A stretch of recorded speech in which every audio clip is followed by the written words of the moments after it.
Saludos, amigos y amigas de La Respuesta. En el día de ayer sábado, la República estuvo en júbilo, celebrando el Día de la Santísima Virgen de la Altagracia. La devoción del pueblo por nuestra Virgen, Madre de Dios, es realmente algo que impresiona. Está propiamente en la generalidad del dominicano, adentrado un sentimiento, una devoción hacia María conmovedora. Hubo naturalmente cultos en todos los templos, especialmente entiendo el de la basílica que se levantara en su homenaje, en su honor. María realmente es algo único e irrepetible en la historia de la humanidad del mundo. Me puse a buscar, solo por curiosidad, y como una manera de entender mejor cómo hay tantos dentro del cristianismo, dentro de la comunidad cristiana nuestra, que es inmensa en el mundo, tanto en la versión católica como en las diversas modalidades protestantes.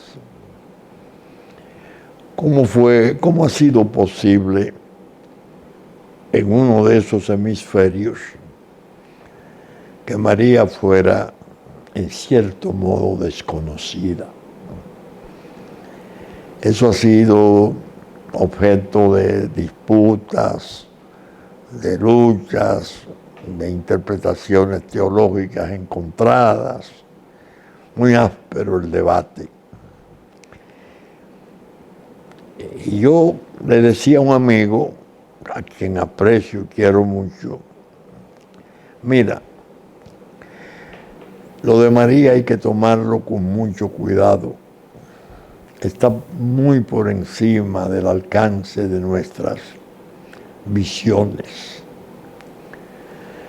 Yo te diría, recordando un sermón formidable que diera un sacerdote español cuyo nombre no retengo, estaba de paso en el tiempo del padre Tamargo, el padre Mantilla, el padre Rubio, pero él lo trajeron de la misma orden, creo que franciscana, ¿sí? Y él hizo una explicación sobre María que a mí me impresionó mucho. Y dice, la han querido marginar, ignorar o ponerla en un segundo plano, como algo difícil de admitir. Y muchos se alojan en la virginidad de la Virgen y el hecho de alumbrar a Jesús, naturalmente obra del Espíritu Santo, obra de Dios. Y el sacerdote decía, es una forma de desconocer a nuestro Señor, regatearle a María su condición de madre inmensa de Dios. Porque si entendemos que Dios es omnipotente, lo puede todo, tendríamos que decir, bueno, o quiso Dios y no pudo. Es una forma de desconocer y limitar el gran poder de Dios. O pudo Dios y no quiso. A mí el razonamiento de aquel predicador formidable me impresionó mucho y lo retengo a través de las décadas. Estaba yo en plena juventud. O quiso Dios y no pudo hacerla alumbrar siendo virgen, o pudo Dios y no quiso. Era una forma de refutar esa disidencia que se sabe históricamente. Yo no me quiero enredar en disputas teológicas ni esas cosas, eso está lejos de mi ánimo. Pero ayer me dispuse a buscar información de esa ligera pero importante que aparece en internet. Yo había leído en una oportunidad las 34 menciones que hace el Corán, el libro de los musulmanes, de María. Ayer revisándolo me las encontré nuevamente. Realmente es algo que pone a pensar. Niegan, naturalmente, no hacen mención de José, el Castro, y niegan muchos aspectos de la María nuestra, la María que el cristianismo católico profesa, pero la elevan de tal modo que la mencionan en el Corán 34 veces, como una cosa venida del cielo, un poder excepcional, una pureza infinita. Y aunque la ponen a alumbrar en una palma seca como efecto de esto, y no hacen las menciones de la aparición del ángel que le dice de su embarazo, y ella se turba y dice, pero yo no conozco varón, como ya verás, ya verás. Eso dicho en el Corán, en cierto modo, reduce la potencia del enfoque que nosotros en el cristianismo hacemos, porque una gran parte de cristianos no lo creen. Y, naturalmente, los que sí creemos en Dios y respetamos a María por encima de todas las cosas, junto al Señor, entonces lo expresamos en la devoción, en el seguimiento, en la invocación. A pesar de que el Nuevo Testamento y el Antiguo menos el Nuevo Testamento no hace menciones, que es al que le correspondía, o muy ligeras, no comparables con la intensidad con que lo hace la fe musulmana, que es sorprendente. Cómo la elevan, el valor, el significado de María. Lo cierto es que el 21 de enero la República Dominicana en ese aspecto tiene la casa en orden. Se podría decir que es el único aspecto donde coincidimos y confinamos todos. Fuere cual fuere la edad, el color, el partido político, lo que fuere. Hay una anécdota, un episodio interesante que yo le he citado otras veces. No sé cuál de los dos dirigentes obreros españoles republicanos que fueron a parar a Unión Soviética, exiliado, fue, no sé cuál era, uno de los dos, eran dos, Camacho y otro, Marcelino, no recuerdo. Se hizo muy amigo de Stalin. Y Stalin le tomó aprecio, era un luchador. Y en un almuerzo le dice Stalin, ustedes, los cristianos, se complican mucho. Los españoles especialmente tienen una iglesia muy rancia, muy fuerte. Y esas cosas, bueno, y comienza a hacerle crítica a los católicos españoles. Y le dice el dirigente obrero, camarada, eso es cierto, pero por favor, déjeme la señora tranquila. Está en libros, yo lo leí en uno de los libros, una de las biografías. Déjeme la señora tranquila. Stalin se echó a reír. Es decir, usted puede decir lo que usted quiera de mi religión, pero déjeme la señora tranquila. Y para un pueblo, tener una fe tan densa, tan alta, tan buena sobre la Virgen María, pienso que es una bendición. Esa es la manera mejor de nosotros enviar y mantener el mensaje al Señor, de que podemos coincidir y unirnos en la fe y podemos tener una devoción tan intensa que la podríamos transferir hacia otros valores nacionales, patria esencialmente. Que como decía el presidente de Francia hace unos días,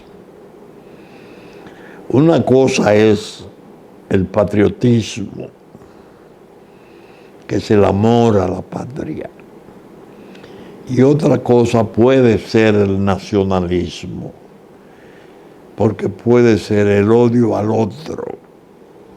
Yo creo que no.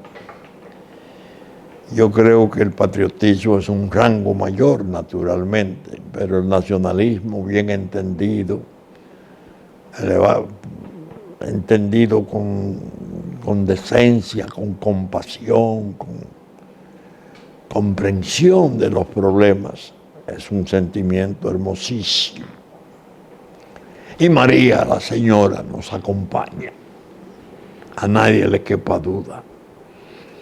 Por eso la respuesta hoy aplazó para segundo plano los otros temas. La Reina y Madre María, que nos ampare con sus intercesiones milagrosas ante el Señor, ante tantas dificultades y peligros que estamos confrontando y vamos a seguir confrontando gravemente. Bien, las guerras, la que está en curso y la otra monstruosa que solo se insinúa, la tercera y última guerra mundial. Las dos, la de Ucrania, sin contar, como explicaba en la pregunta de esta semana, las existentes en Siria, en Yemen, en el Medio Oriente especialmente, Yemen bajo el sur, son una preocupación mundial peligrosísima, delicadísima. Las Coreas, una de ultradesarrollo, la Corea del Sur, una nación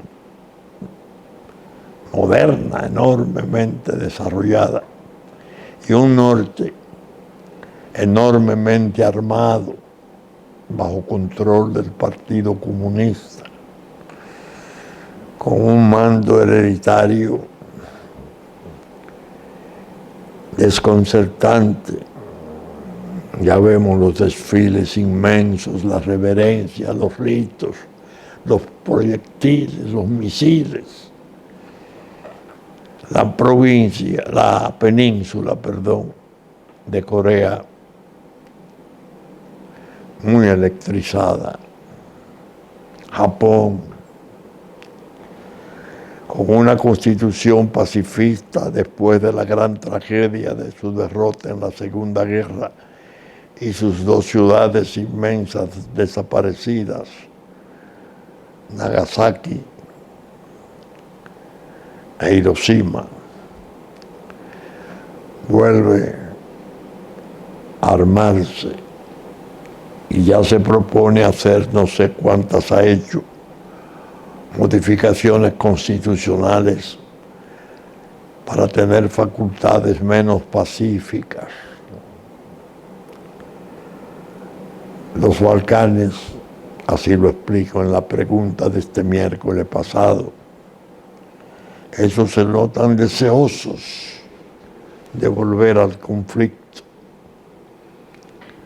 Y ya sabemos cuál fue su papel en la Primera Guerra, como desencadenante de esa gran desgracia de millones y millones de muertos. Esas guerras están creando circunstancias del orden económico que amenazan ruina.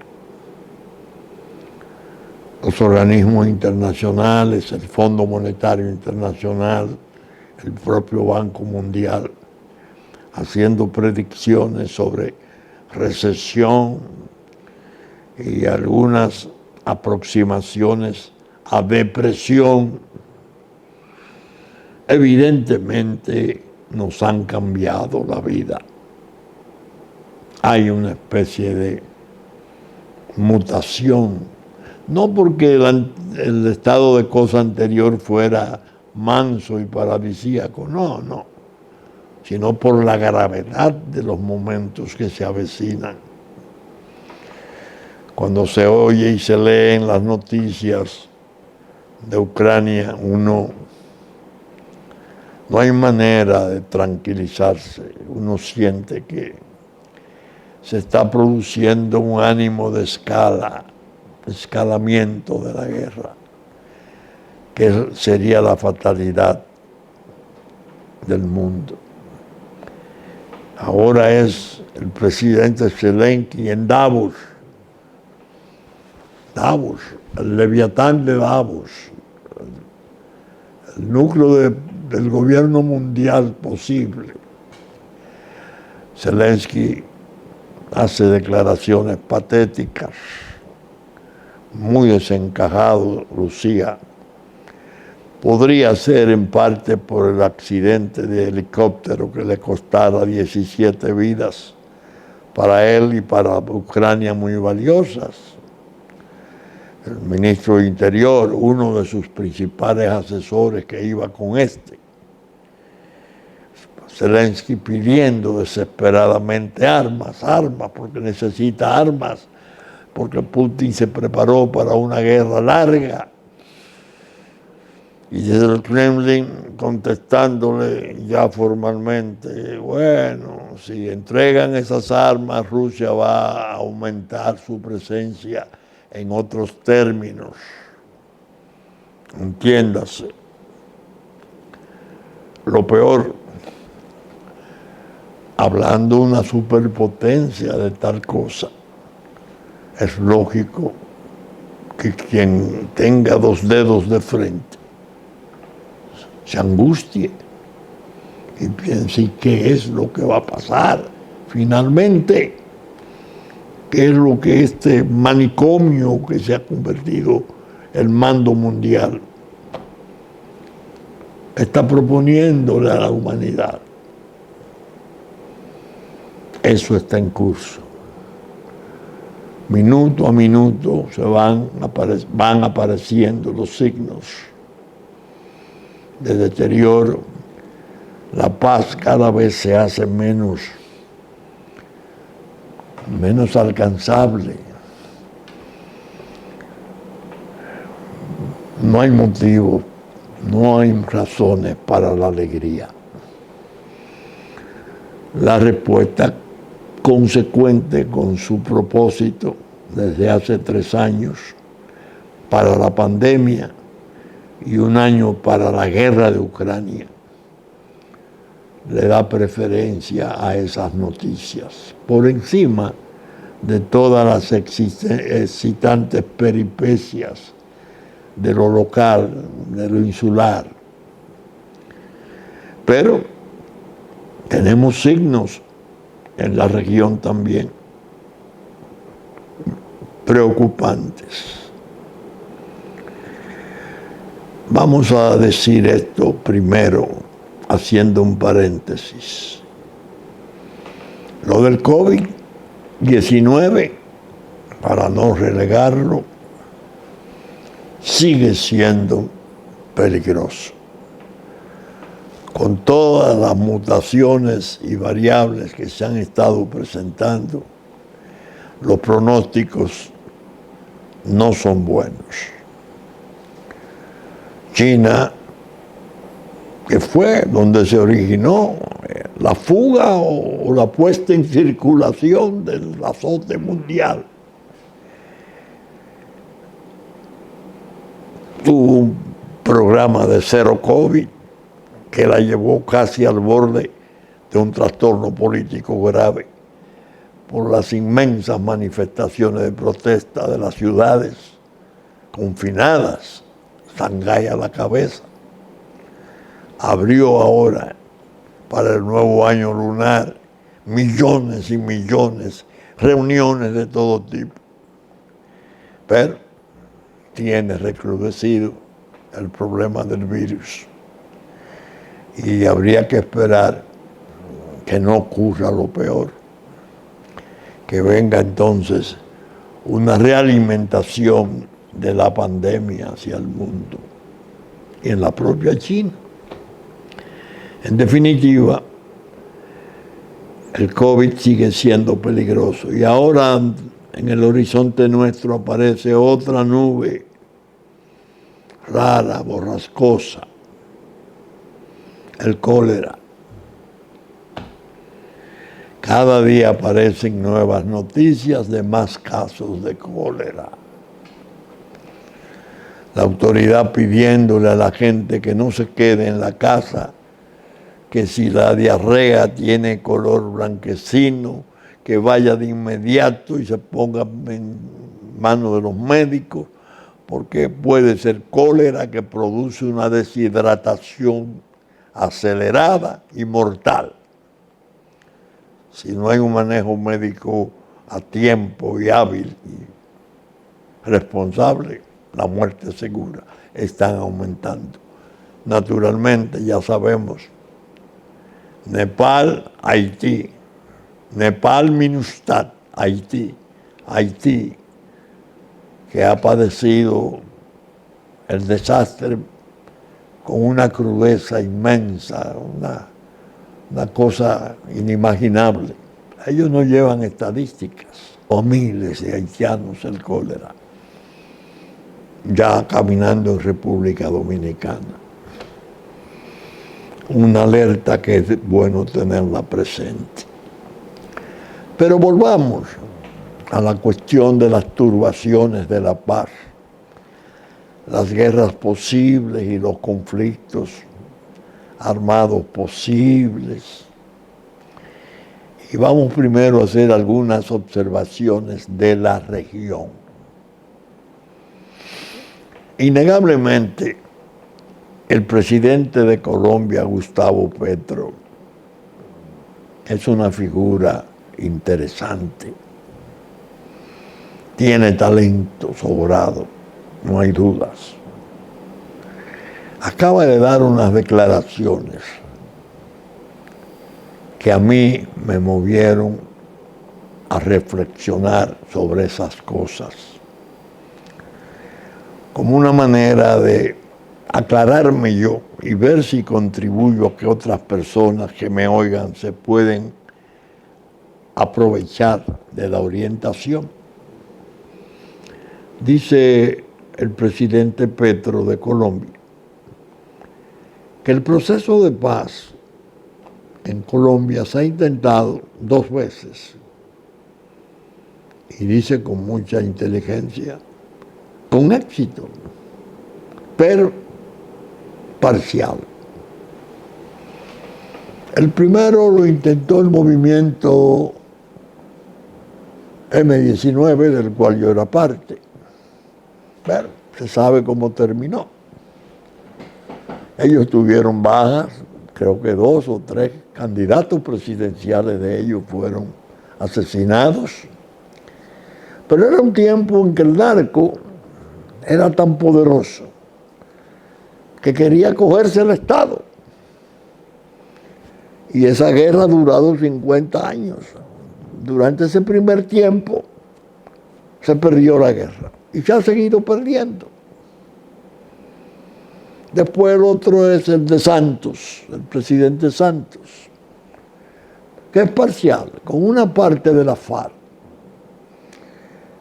Quiso decir, esto que estamos haciendo con el FLN, el Frente de Liberación Nacional, también sería parcial. Acuerdo con guerrillas, pero refiriéndose al narco específicamente y a la guerra perdida, dice,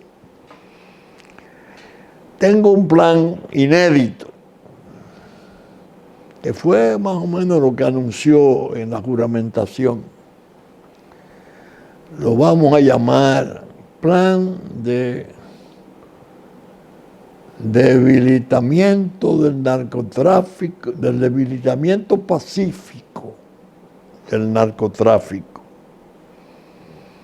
Es decir, no lo vamos a perseguir como lo hemos estado haciendo. Vamos a tratar de dialogar, es lo que se infiere. Debilitamiento pacífico y progresivo debe ser en base a diálogo y a trato. No habría otra manera. Y yo me quedé viéndolo y oyéndolo y dije, caramba, este hombre es notable en la inteligencia, pero evidentemente está hablando de cosas pesadas. Buena la intención, magnífica, una ilusión utópica. Pactar con el narco, que el narco abandone la actividad, a cambio de que no se le persiga. Ajá. Qué interesante. O, lo que sería peor, ¿acaso se puede proponer la legalización total de las drogas como una manera de liquidar el mercado, la demanda, y que entonces tengan la necesidad de rendirse porque el negocio no produce, porque él dice, el narco de ahora vive de eso, no es como el narco anterior que quería el Estado. ¿Me hago entender? Muy buena la intención, hermosísima la idea, pero una ilusión vana. Pactar con el crimen, que abandone sus actividades. Bueno, si le dan la legalización total a todas las drogas, es posible que ya no sea un pacto, sino un medio de decir, bueno, ya se puede comprar en farmacia, se puede comprar en colmado, la heroína, la cocaína. Ya no es negocio, ya no tiene precio, porque lo que le pone precio es la persecución y el carácter clandestino y arriesgado de las operaciones. Esa es una tesis. Y la tesis de la salud, ¿dónde la dejamos? La salud perdida, la adicción, el uso y consumo de las drogas tienen sus bases, vacíos existenciales tremendos, especialmente en las juventudes, desde la adolescencia.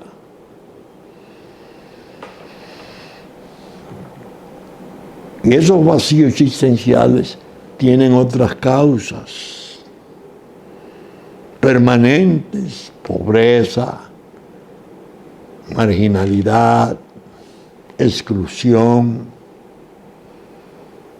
A veces no, a veces sobrevienen incluso en áreas opulentas, los vacíos existenciales. Y entonces las drogas son los refuerzos artificiales para buscar una potencia enorme, momentánea, que hay que seguirla manteniendo con dosis sucesivas en los famosos espacios de vacío de la adicción. ¿Qué hacemos con el problema de la salud, presidente Petro? Si el niño puede ir el joven puede ir a la pulpería de la esquina y comprarse su dosis a bajo precio, en lugar de pedir un refresco o algo de consumo sano. ¿Qué hacemos? ¿Qué sociedad podemos crear con una generalización del vicio mortal? Nosotros aquí tenemos legiones de jóvenes perdidos, cientos de miles ya. Entiendo que debemos de estar por encima de 300.000 jóvenes nuestros de ambos sexos con trastornos.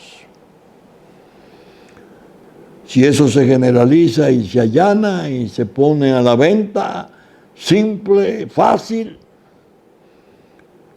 va a disminuir el consumo, van a desaparecer los vacíos existenciales que lo hacen necesario, que exigen el uso. No. Lo que vamos a hacer es favorecer la adquisición de la mercancía, como le llaman en la jerga criminal. Por eso dije, es interesante oír al presidente Petro, porque él es un exponente singularísimo de cosas que pueden estar sucediendo y por suceder en América Latina. Me voy a explicar. Ahora mismo hay un conflicto diplomático importante entre Guatemala y Colombia.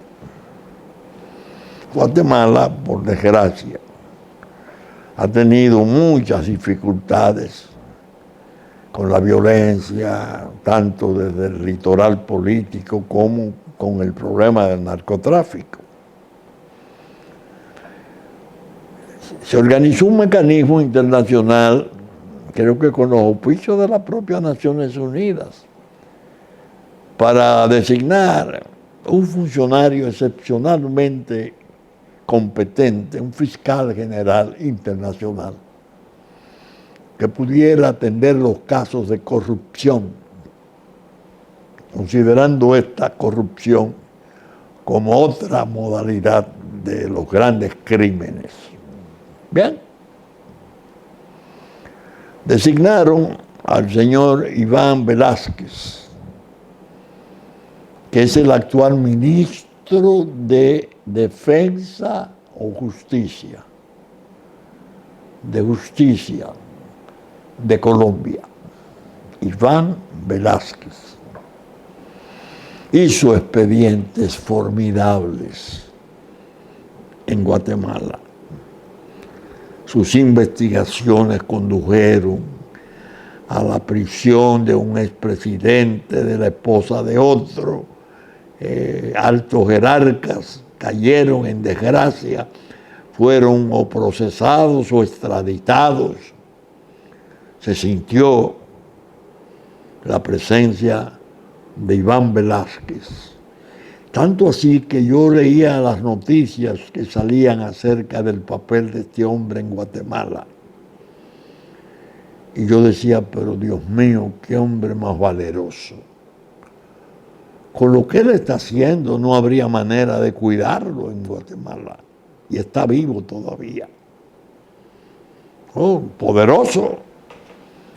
Ahora ocurre que al ganar Gustavo Petro, me entero que Iván Velázquez parece que era compañero de él.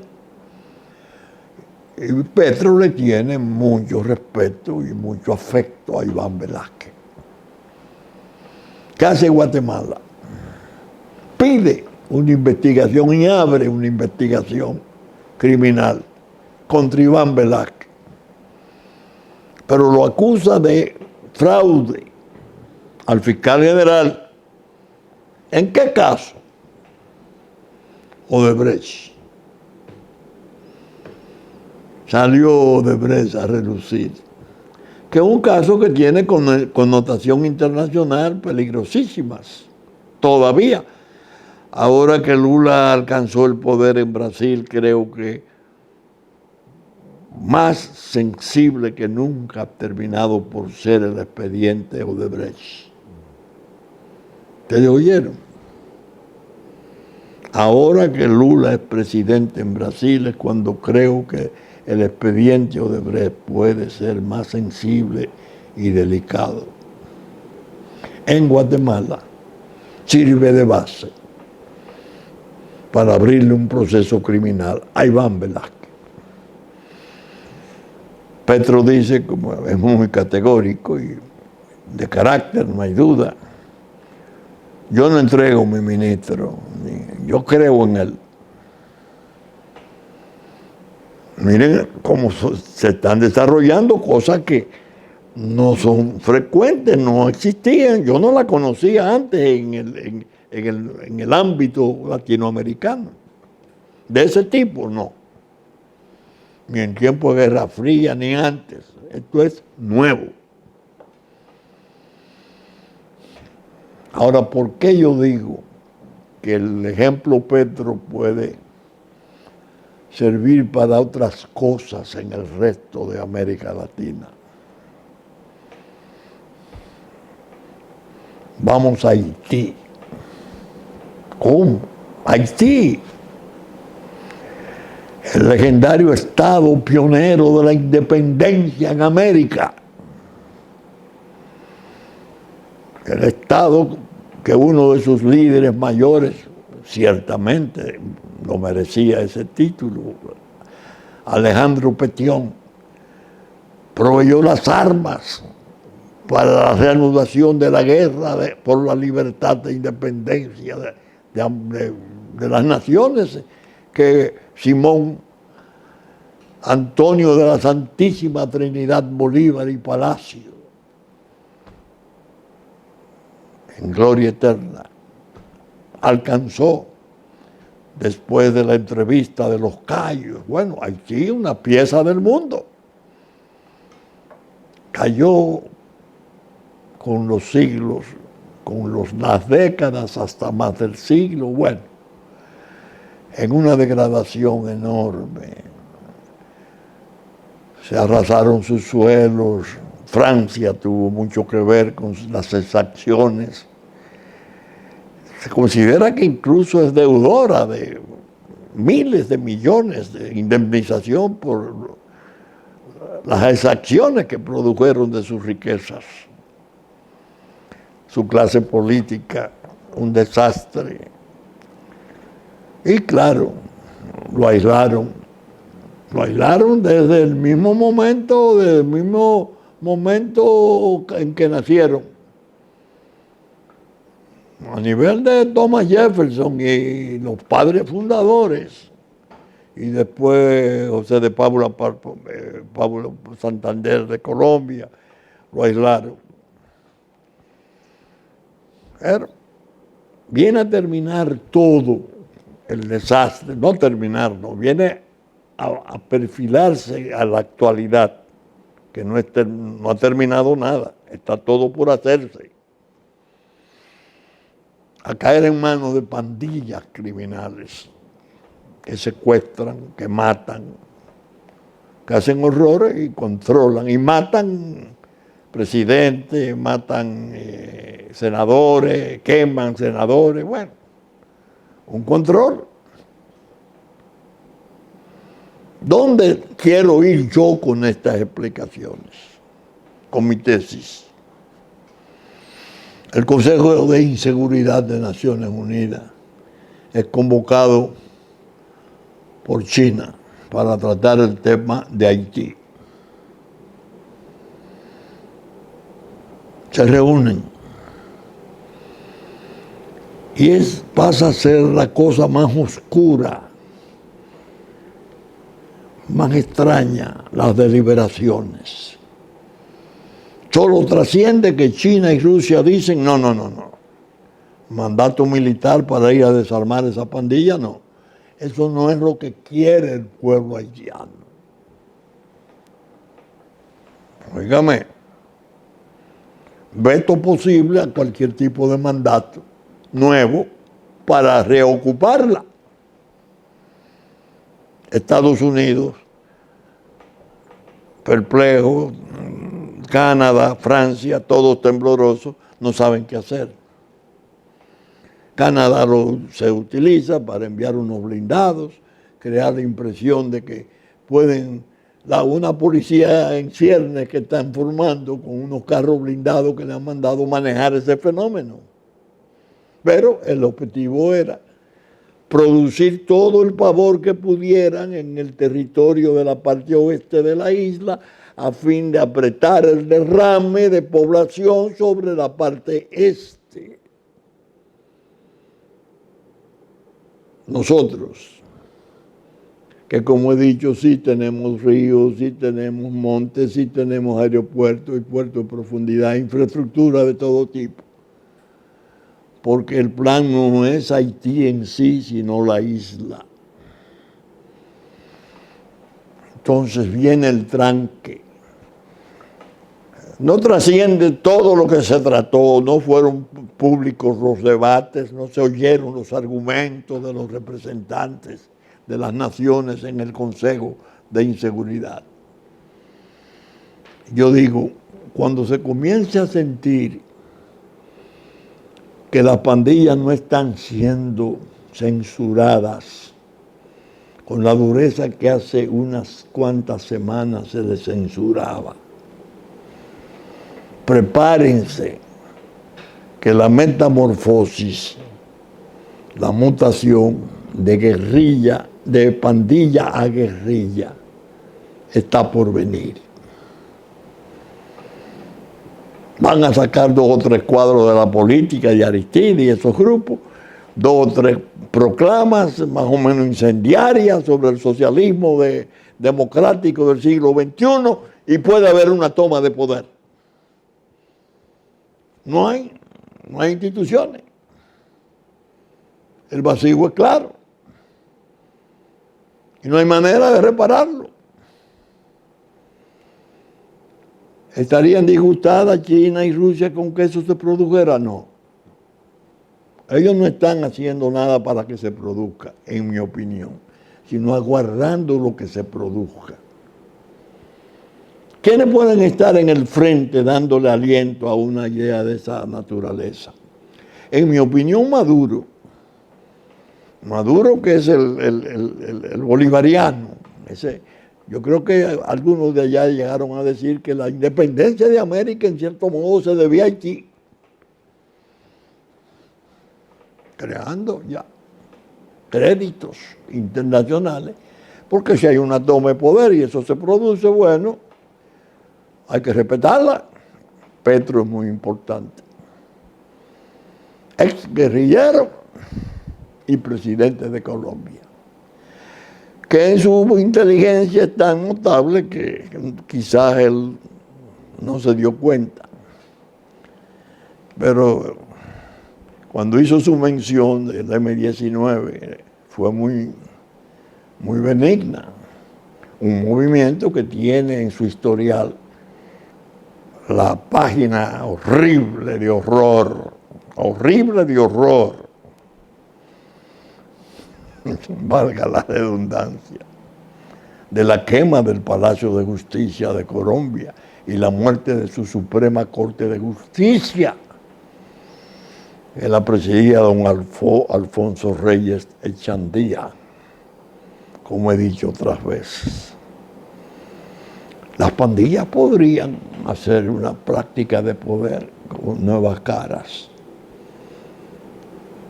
Entonces vendría el problema de saber. ¿Y el norte? ¿Obraría con mandato del Consejo o sin mandato del Consejo? ¿Y nosotros? ¿Qué parte nos toca del baile? He sostenido y escribí en mi pregunta una entrega sobre esto. Atiendan, el partido de izquierda más eficiente que habrá dentro de 10 a 15 años en América Latina será el de la República Dominicana. Ya no dependiente de Unión Soviética y Moscú, no, sino trabajado por la paciencia china, desde sus centros de formación Confucio, la filosofía profunda de China, trabajando en las bases sobre la pobreza dominicana, que es enorme. El narco ha logrado secuestrar y sacrificar a una parte de esa juventud, meterla en las bandas, meterla en la adicción y dañarla, pero la inmensa mayoría está intacta. China lo sabe y lo va a cultivar con su paciencia. No para que sea el Partido Comunista capaz de tomar el poder mañana ni la semana que viene, no. Para que una izquierda dentro de 15 o 20 años pueda llegar ahí, como llegó Petro. Pero si se produce lo de Haití, se pueden acelerar las cosas aquí. Por eso la izquierda nuestra, que ha estado tan muerta, tan deslucida, tan diluida, puede entrar en un proceso interesante de resucitación. No necesariamente con la gente que tiene en sus filas aparentes y en lo que se aprecia que existe, no, en lo que puede venir. Porque tenemos la inteligencia y tenemos jóvenes en las masas populares en capacidad de desarrollar lideratos importantes. Atiéndanlo, que yo no voy a estar, pero para que si alguno tiene memoria lo pueda recordar. La situación de la isla es nueva. No se trata de los percances crónicos que hemos padecido, el problema migratorio, la ocupación, las guerritas, las cosas, no. El muro, no. Hay implicaciones solapadas muy poderosas en los conflictos mayores de la superpotencia, porque hemos estado colocados en el mismo trayecto del Sol, en un mandato de la geografía, en cierto modo apoyado por la historia, para pasar a ser una isla augural. Porque así como fueron las armas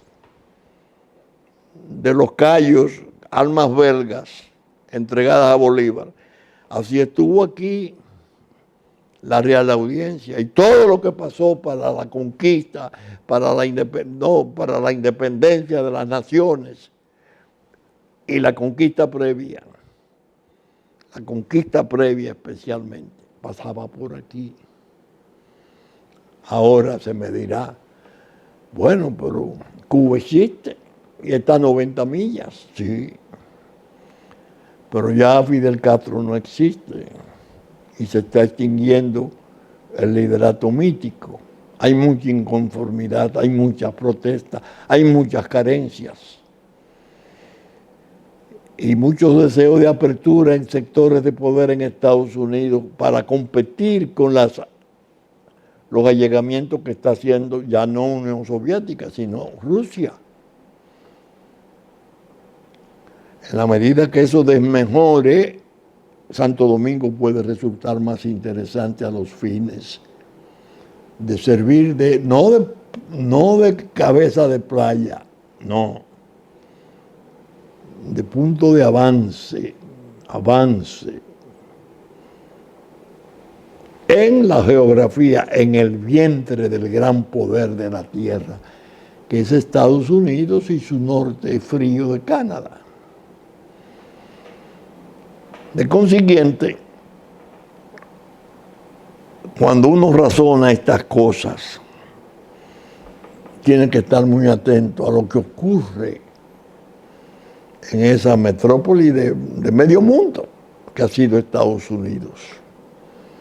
Y yo he estado muy pendiente a este tranque que hay entre la persecución contra Donald Trump y ya la persecución contra Biden, Joe Biden, con los mismos cargos. ¿Qué va a pasar ahí? Luce atortojado, que a veces tiene rasgos de tercer mundo, cosa increíble.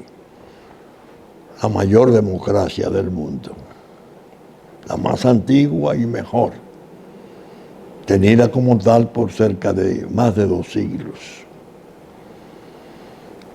Para que no nos cojan asando batatas aquí, pensando disparate y haciendo combinaciones entre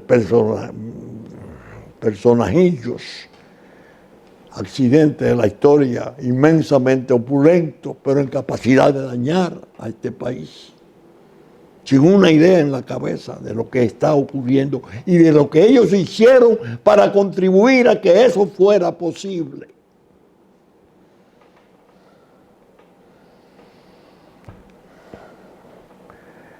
Evidentemente, los momentos son excitantes.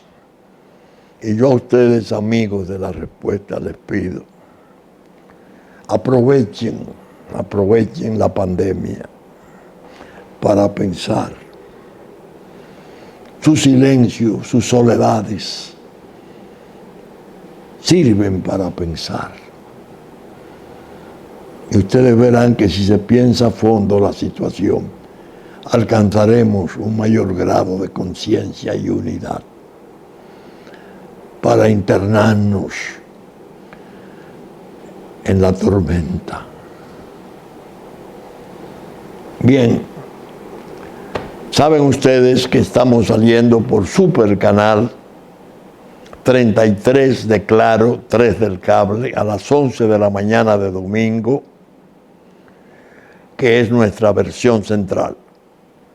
Teleimpacto, 12 del mediodía, 9 de la noche de domingo, 7 de la mañana, 8 de la noche de lunes, en los canales 22 y 52 de Claro, 22 del Cable, a las 12 del mediodía, a las 9 de la noche domingo, y ya dije las horas del lunes, 7 de la mañana y 8 de la noche.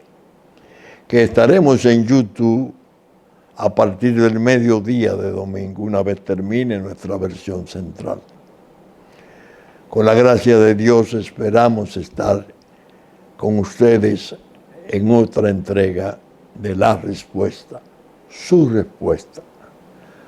Muchas gracias y hasta entonces.